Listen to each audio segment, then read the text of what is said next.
It's 7:14 on a Saturday morning. You're standing in your kitchen making coffee when you hear the sound of an engine outside.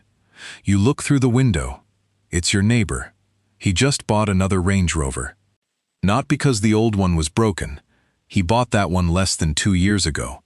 This one is newer, bigger, blacked out windows, the kind of car that makes people turn their heads when it pulls into the driveway. He gets out, looks toward your house, and waves. You wave back. Then you look down at what you're driving. A 6-year-old Accord.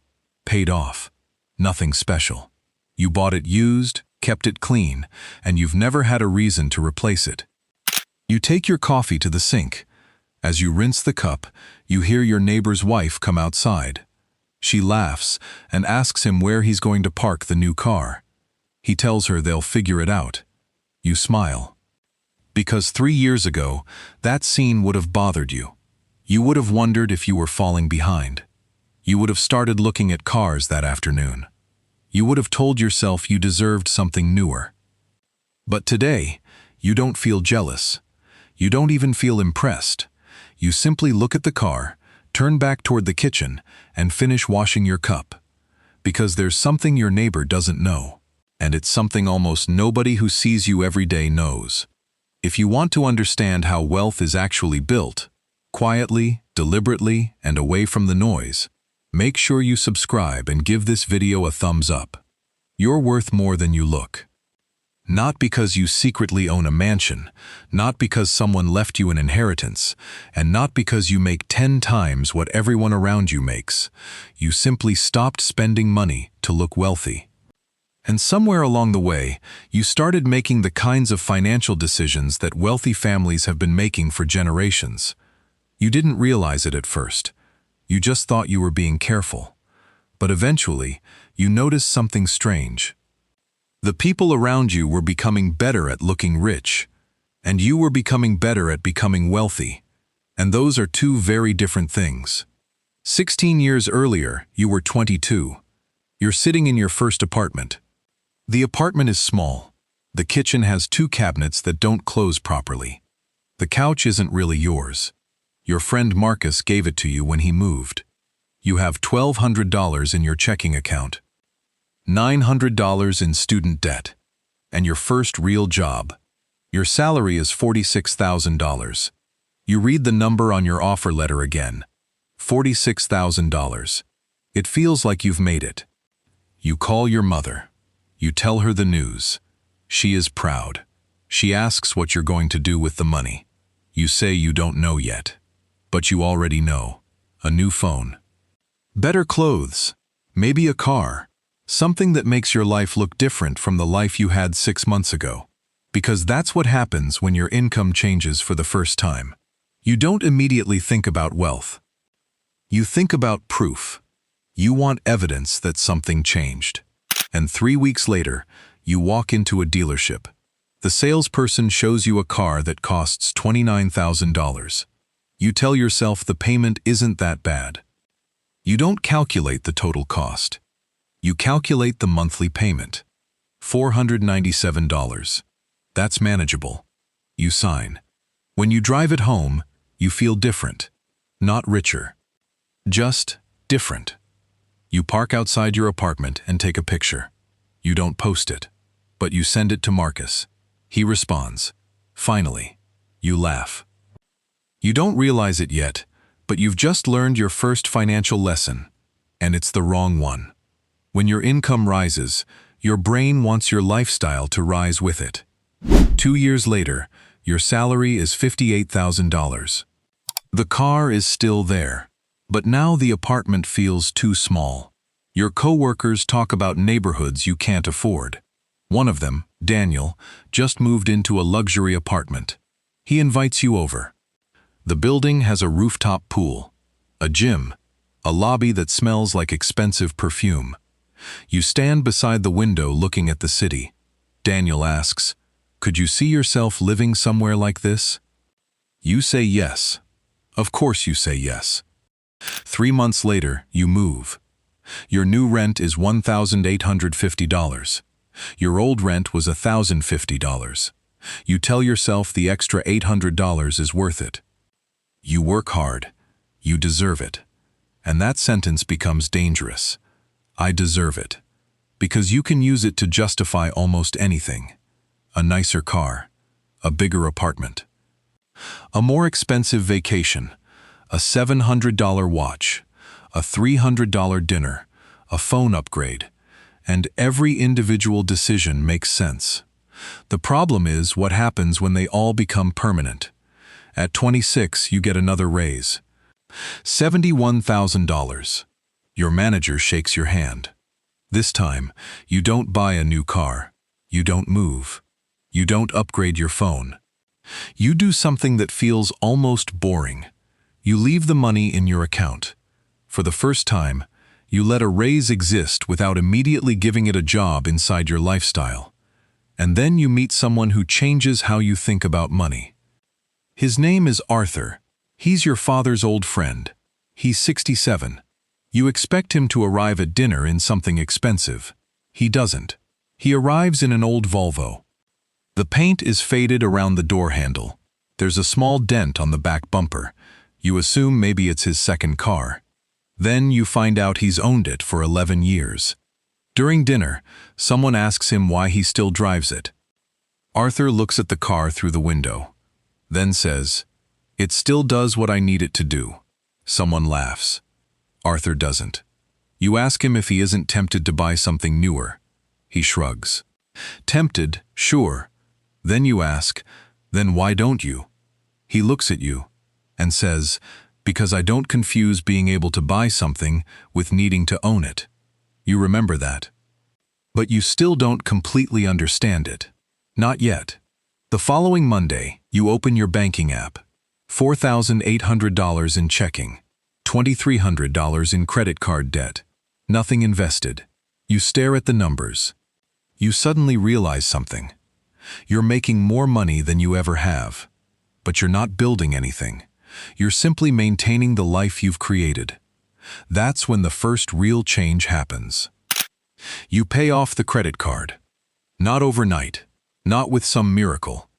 You stop eating out 5 times a week. You cancel 2 subscriptions.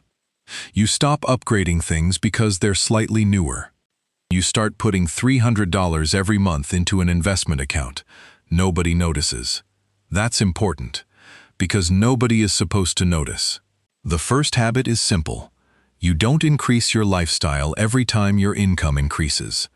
Not because spending money is bad, because you understand that every permanent expense creates a permanent claim on your future income. Daniel gets another raise. His apartment gets bigger. Marcus buys a BMW. Another coworker takes a luxury vacation. You keep investing. $300. Then $400. Then $500. It doesn't feel impressive. For almost 2 years, nothing happens. Then one morning, you check the account. $17,800. You stare at it. $17,000. You didn't inherit it. Nobody gave it to you. You simply stopped letting every extra dollar disappear. And suddenly, something becomes obvious. Wealth doesn't always begin with making more money. Sometimes it begins with keeping more of the money you already make. At 29, something changes again. Your salary reaches $86,000. Daniel is now making about the same. But his life looks completely different. New BMW, luxury apartment, weekend trips, designer clothes. You don't judge him. You actually envy him sometimes. One Friday night, you meet for dinner. Daniel arrives wearing a watch that costs $4,500. You compliment him. He smiles. Then asks you, "So what are you driving these days?" You tell him. He laughs. "Still that thing?" You laugh too. You don't tell him your investment account has crossed $30,000. Not because you're hiding it. You just don't see the point. And that's when another habit starts to form.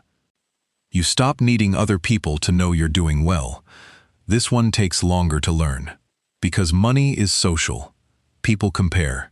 They compare houses, cars, vacations, jobs.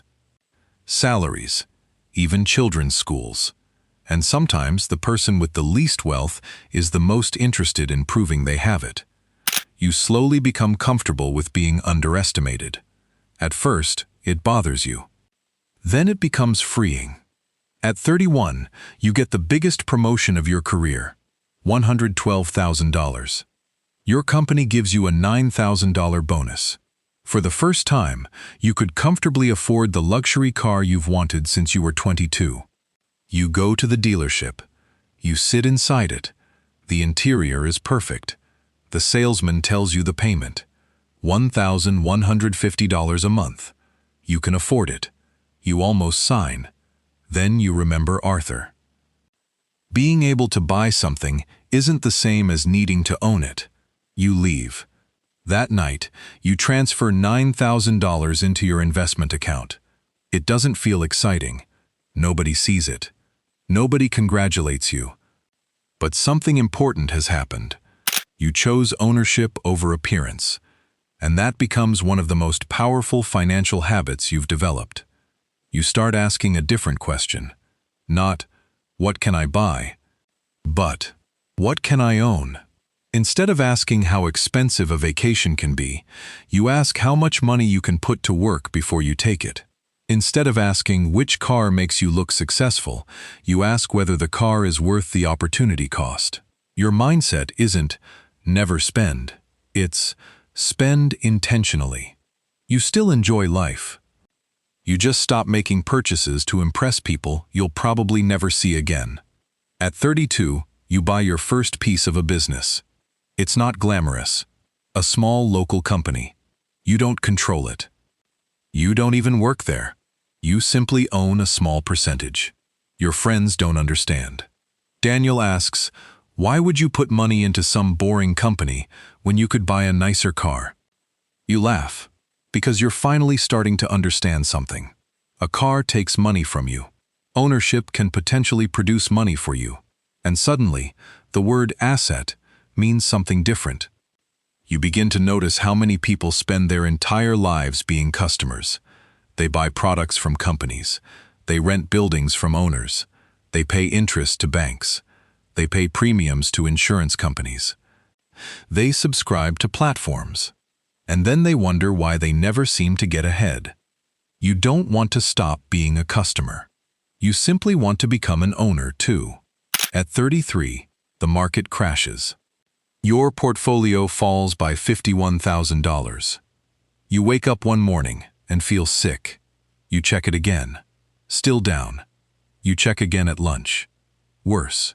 Daniel calls you. He sold everything. He tells you the market is finished. You almost believe him.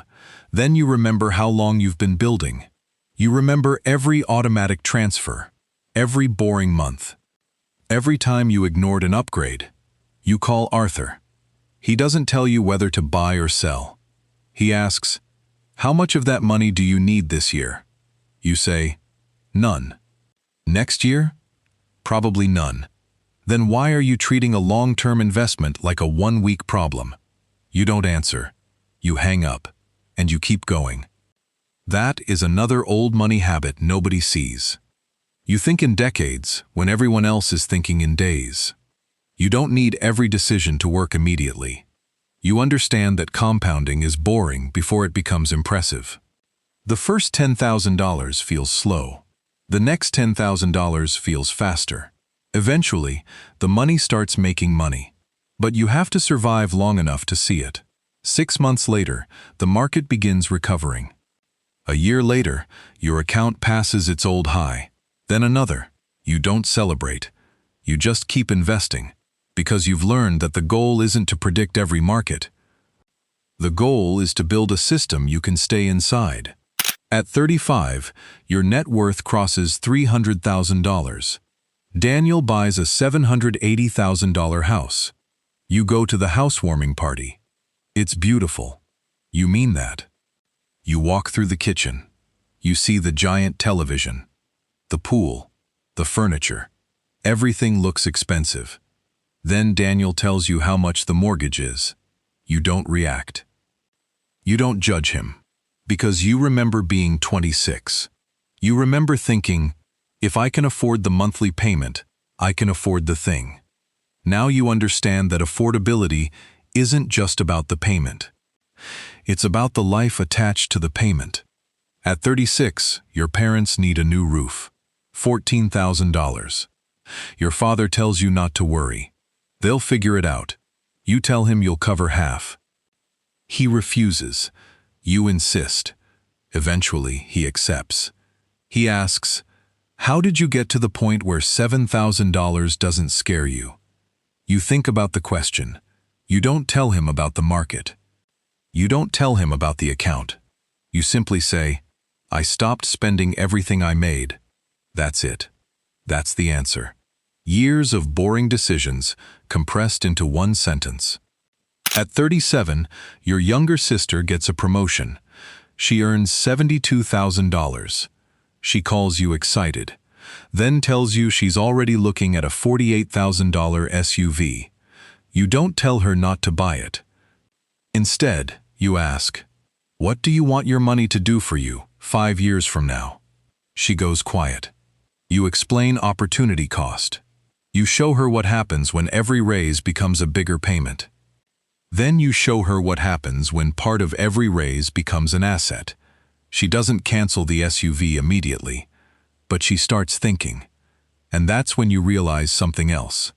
Real wealth isn't only what you accumulate. It's what you teach. This is where the idea of old money becomes different from what you thought it was. You used to think old money meant mansions, family names, private schools, trust funds, luxury, generational privilege, and sometimes it does. But beneath all of that is something more powerful, a financial culture, a family that understands ownership, a family that knows how to preserve capital, a family that teaches children how money works before they have much of it, a family that doesn't need every generation to start from zero. That's the part you want to create, not necessarily millions. Not necessarily a dynasty, a foundation. Something that makes the next person's starting point slightly better than yours was. At 38, your portfolio crosses $700,000. You don't tell anyone, not even Daniel. Not because you think you're better than him. You aren't. He's still your friend. But you've learned that financial information can change relationships. People treat you differently when they think you have money. Some want advice, some want favors, some want to borrow, some become competitive, some become uncomfortable, and some simply stop seeing you as the same person. You don't want that. So you become financially private, not secretive, private. There's a difference. Then comes the decision that surprises everyone. Your company offers you a promotion, regional vice president. Another $42,000 a year. The title is impressive. The salary is impressive. But the job comes with something else. More travel, more meetings, more weekends, more stress. You could take it. Your old self would have. Because more money always sounded like the correct answer. But now you ask a different question. What am I giving up to earn it?